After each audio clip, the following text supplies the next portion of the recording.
यहाँ पर हूँ, जिसका शीर्षक है मैंने देखा है। कभी देखा है तुमने पत्तों पर ओस की बूंदें पड़ी? कभी देखा है तुमने पत्तों पर ओस की बूंदें पड़ी, कितनी अच्छी लगती है मोती की तरह। मगर मैंने उन पत्तों को रोते देखा है। हाँ, ओस की बूंदें नहीं, पत्तों के आंसुओं को देखा है। यूं तो बम के धमाकों से उड़ा दिए जाते हैं पहाड़ कई। यूं तो बम के धमाकों से उड़ा दिए जाते हैं पहाड़ कई। मैंने उन धमाकों में पहाड़ों की चीखें सुनी है। हाँ, अपनों से बिछड़ने का दर्द सुना है। यूं तो हवाएं बहती है चारों दिशाओं से। यूं तो हवाएं बहती है चारों दिशाओं से, मगर मैंने उन हवाओं में कितनों के संदेश सुने हैं। यूं तो पवित्र नदियों को प्यास बुझाते और पौधों को सींचते देखा है। यूं तो पवित्र नदियों को प्यास बुझाते और पौधों को सींचते देखा है, मगर मैंने उस प्यास बुझाने वाली पवित्र नदियों को अपवित्र होते देखा है। यूं तो अग्नि को पूजते देखा है, मगर मैंने उस अग्नि को मनुष्य के हृदय में रख दूसरों की जलाने की इच्छा में देखा है। अगली पंक्ति में धर्म पे रखता हूँ कि कैसे हमारा सनातन धर्म, जिसमें मर्यादा पुरुषोत्तम राम और प्रेम सिखाने वाले कृष्ण थे, लेकिन आज धर्म की लड़ाई हो रही है, जिसमें मॉब लिंचिंग और साधु संतों को मारा जा रहा है। अगली पंक्ति रखता हूँ, हमने अपने धर्म और संस्कृति को पिंड से ब्रह्मांड होते पढ़ा है। हमने अपनी धर्म और संस्कृति को पिंड से ब्रह्मांड होते पढ़ा है, मगर मैंने इस धर्म और संस्कृति को पिंड से ब्रह्मांड लपटके हुए देख रहा हूं। ये तूने क्या किया अनुभव, धरती माँ के बच्चों के दर्दों को अपने शब्दों में उतार दिया। ये तूने क्या किया, ये तूने क्या किया। धन्यवाद। नमस्कार साथियों, आज पुनः मैं उपस्थित हूं आपके बीच एक कहानी पाठ को लेकर। प्रेमचंद की एक छोटी सी कहानी आपके बीच लेकर आया हूं। प्रेमचंद ने इस छोटी सी कहानी के अंदर में ढेर सारे चीजों को समेटने की जो कोशिश की है, वो आप इस कहानी में देखेंगे कि समाज के अंदर व्याप्त बेईमानी के जरिए सेव के बहाने किस तरीके से वो अटैक करते हैं, और इसके अलावा जो आंख मूंद के आप जो भरोसा करते हैं लोगों पर, जो उनकी बातों पे, उसके पीछे की सच्चाई कुछ और होती है, उसकी ओर भी इशारा करते हैं। ये कहानी में आप देखेंगे। तो आइए हम कहानी की शुरुआत करते हैं कश्मीर का सेव।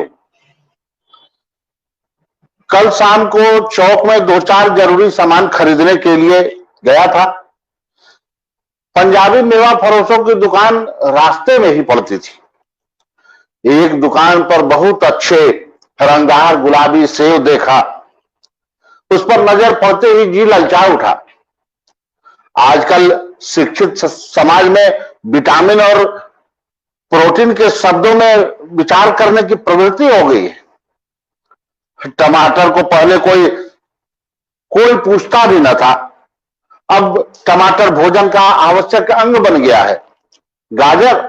गाजर जो गरीबों के पेट भरने के काम आता था, अमीर लोग उसका हलवा ही सिर्फ खाते थे, मगर अब पता चला है कि गाजर में भी बहुत विटामिन है। इसलिए गाजर गरीबों के हाथ से निकलकर अमीरों के मेजों पर स्थान पाने लगा। और सेब के विषय में तो यह कहा जाने लगा कि एक सेब रोज खाइए और डॉक्टर को अपने से दूर भगाइए। डॉक्टर से बचने के लिए हम नीम कौड़ी तक खाने को तैयार हो सकते हैं। सेब तो रस और स्वाद में अगर आम से बढ़कर नहीं है तो आम से कम भी नहीं है। हाँ, बनारस के लंगड़े, लखनऊ के दशहरी और बंबई के अल्फांसो की बात दूसरी है।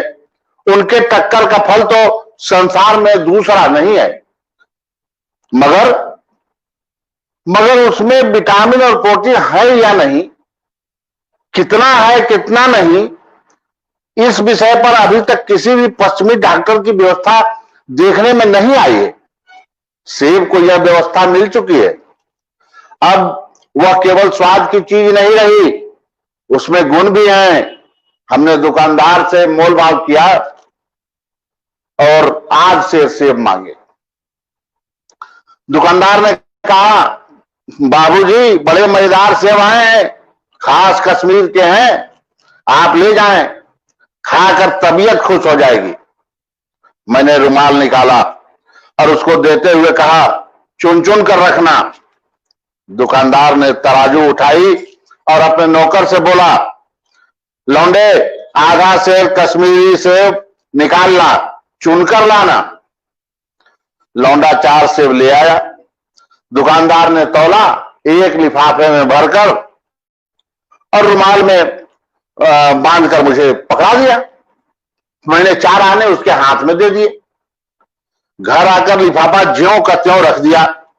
रात को सेब या कोई दूसरा फल खाने का कोई कायदा नहीं है हमारे यहां। फल खाने का समय तो प्रातः काल है। आज सुबह मुंह हाथ धोकर जो नाश्ता करने के लिए एक सेब निकाला तो सड़ा हुआ था। 1 रुपए के सिक्के के आकार का छिलका गल गया था।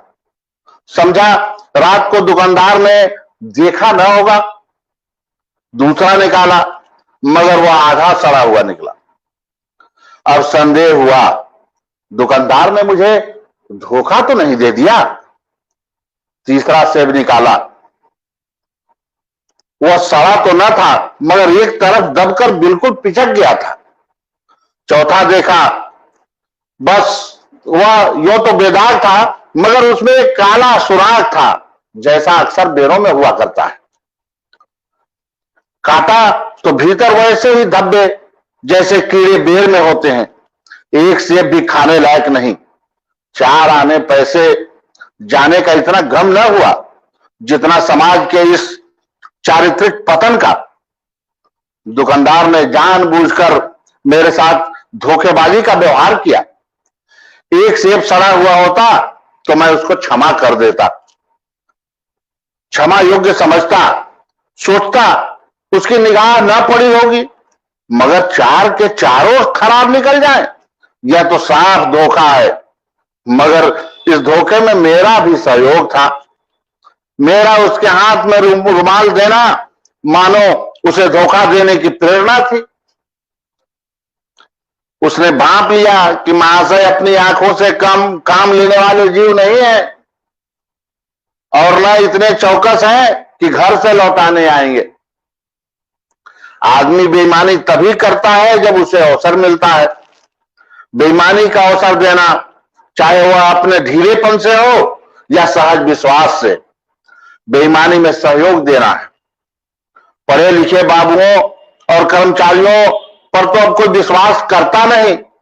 किसी थाने या कचहरी या म्युनिसिपैलिटी में चले जाइए, आपकी ऐसी दुर्गति होगी कि आप बड़ी से बड़ी हानि उठाकर भी उधर ना जाएंगे। लेकिन व्यापारियों के साथ ये बात नहीं थी। उनकी साख अभी तक बनी हुई थी। यूं तौल में चाहे आग छटाक कम कर ले, लेकिन आप उन्हें 5 की जगह भूल से अगर 10 का नोट दे देते हैं तो आपको घबराने की कोई जरूरत न थी। आपके रुपए सुरक्षित थे। मुझे याद है, एक बार मैंने मुहर्रम के मेले में एक खोमचे वाले से 1 पैसे की रेवड़ियां खरीदी थी। पैसे की जगह अठन्नी दे आया था। घर जाकर जब अपनी भूल का एहसास हुआ तो खोमचे वाले के साथ पास दौड़ा गया। आशा नहीं थी कि वह अठन्नी लौटाएगा, लेकिन उसने प्रसन्न चित्त से अठन्नी लौटा दी और उल्टे मुझसे क्षमा भी मांगी। और यहां कश्मीरी सेब के नाम से सड़े हुए सेब बेचे जाते हैं।